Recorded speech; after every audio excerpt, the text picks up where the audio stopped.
welcome back. I hope you're enjoying the story so far. I know I am.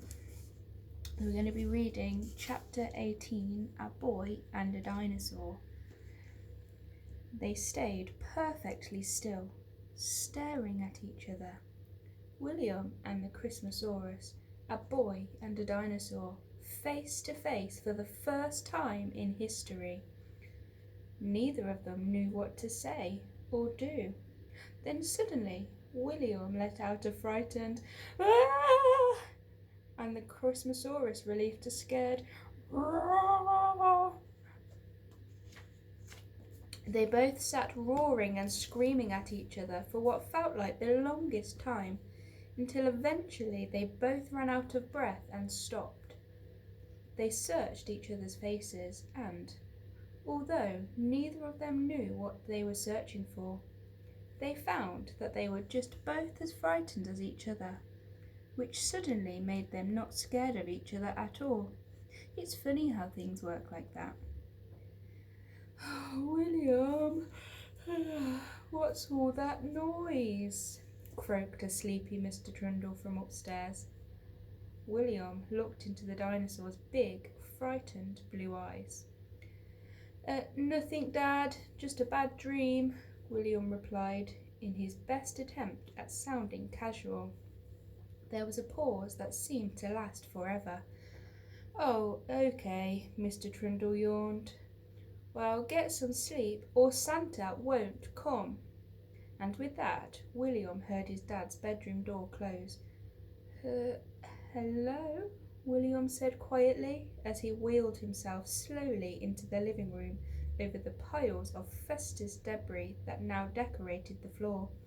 He rolled closer to the fireplace, and he couldn't believe his eyes.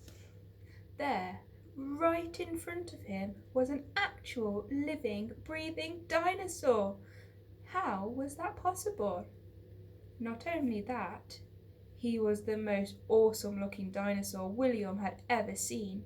He had smooth, icy scales and big blue eyes, like a wintry lion. But he was currently tangled from head to tail in ribbon and wrapping paper, tinsel and fairy lights. The dinosaur was decorated like a Christmas tree. As William got closer, he saw that there was a tag very loosely stuck to the dinosaur's back. It said, "For William, from Santa." "No way," William whispered. "I never in my wildest dreams thought Santa would bring me a real dinosaur." Suddenly he found the courage to reach out his hand to stroke the dinosaur, but just as his hand got to a millimetre away from the dinosaur's long, smooth nose, the creature turned to look at something through the window. William followed his gaze. Something small and red was zooming across the sky.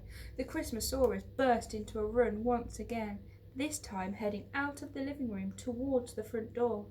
He scrambled and skidded on all the decorations and bits of plastic Christmas tree, becoming more tangled as he went. Suddenly, William felt a sharp yank and his wheelchair spun around on the spot. "Oh no, wait!" he screamed. He looked down and saw that the other end of the fairy lights and tinsel that were wrapped around the dinosaur had become tangled around his wheelchair. He was attached to the dinosaur. His wheelchair lurched forward as he was suddenly dragged across the living room and into the hallway. All William could do was hold on for dear life as the panicked and determined dinosaur launched full speed ahead towards the front door. "Stop! Wait!" cried William. "The front door is locked!"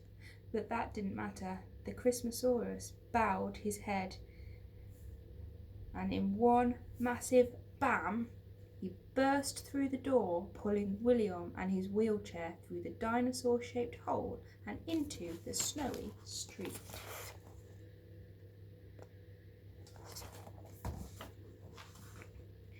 The Christmasaurus searched the sky for Santa's sleigh as he ran. It was cloudy now and difficult to see anything, but there it was. Just for a split second it poked through a break in the clouds, shiny and red, zooming through the sky. It must have been moonlight reflecting on the red paint of the sleigh. He gave chase, sprinting as fast as his dinosaur legs would carry him, littering the streets with broken baubles that were flying off from the strings tangled around his body. He skidded round the icy corners with William whizzing along behind him. William used the brakes on his wheelchair to avoid lampposts, parked cars, post boxes, and the occasional cat as they accelerated through the town. The Christmasaurus couldn't see the sleigh anymore. It was above the snow clouds and getting away. There was only one thing for it, thought the Christmasaurus. He was going to have to fly. He'd seen the reindeer do it 1,000,000 times. He'd spent his whole life dreaming of flying, and tonight was his night. He could feel it. He put his head down low and started a strange reindeer-like gallop. "What are you doing?" cried William, as he got a face full of snow kicked up by the crazed dinosaur. He brushed the snow from his eyes just in time to see the Christmasaurus take a deep breath. His strides getting longer and higher, higher and longer. Then, at the side of the road, the Christmasaurus spotted some sort of ramp that was being used for roadworks. It was a perfect take-off ramp. The Christmasaurus headed straight for the ramp and galloped up it as fast as he could. His eyes set on his target, the sky. William couldn't believe what he was seeing. This dinosaur is bonkers. He doesn't have wings. He isn't a reindeer. He can't fly. William thought to himself as he held on tight to the armrests of his wheelchair, too scared to let go to buckle his seatbelt. As the dinosaur reached the end of the ramp, he took an almighty leap into the air, pulling William in the wheelchair off the ground. Smash! They came crashing down in a pile of rubble, sending a mixture of dust and Christmas sparkles into the air. William only just managed to keep his chair from tipping over. They didn't fly, just as William had thought. As the glittery dust settled, the clouds parted for a moment, just long enough for them to see the red flashing lights of an aeroplane fly overhead. It wasn't the sleigh after all. The Christmasaurus let out a sad, lost roar, and William put his arm out and gave him a comforting stroke. It was the first time he'd ever touched a dinosaur. His skin was bumpy, but smooth at the same time. Warm, but also cool. Magical. "Were you trying to fly?" William asked. The Christmasaurus nodded, ashamed that he'd failed.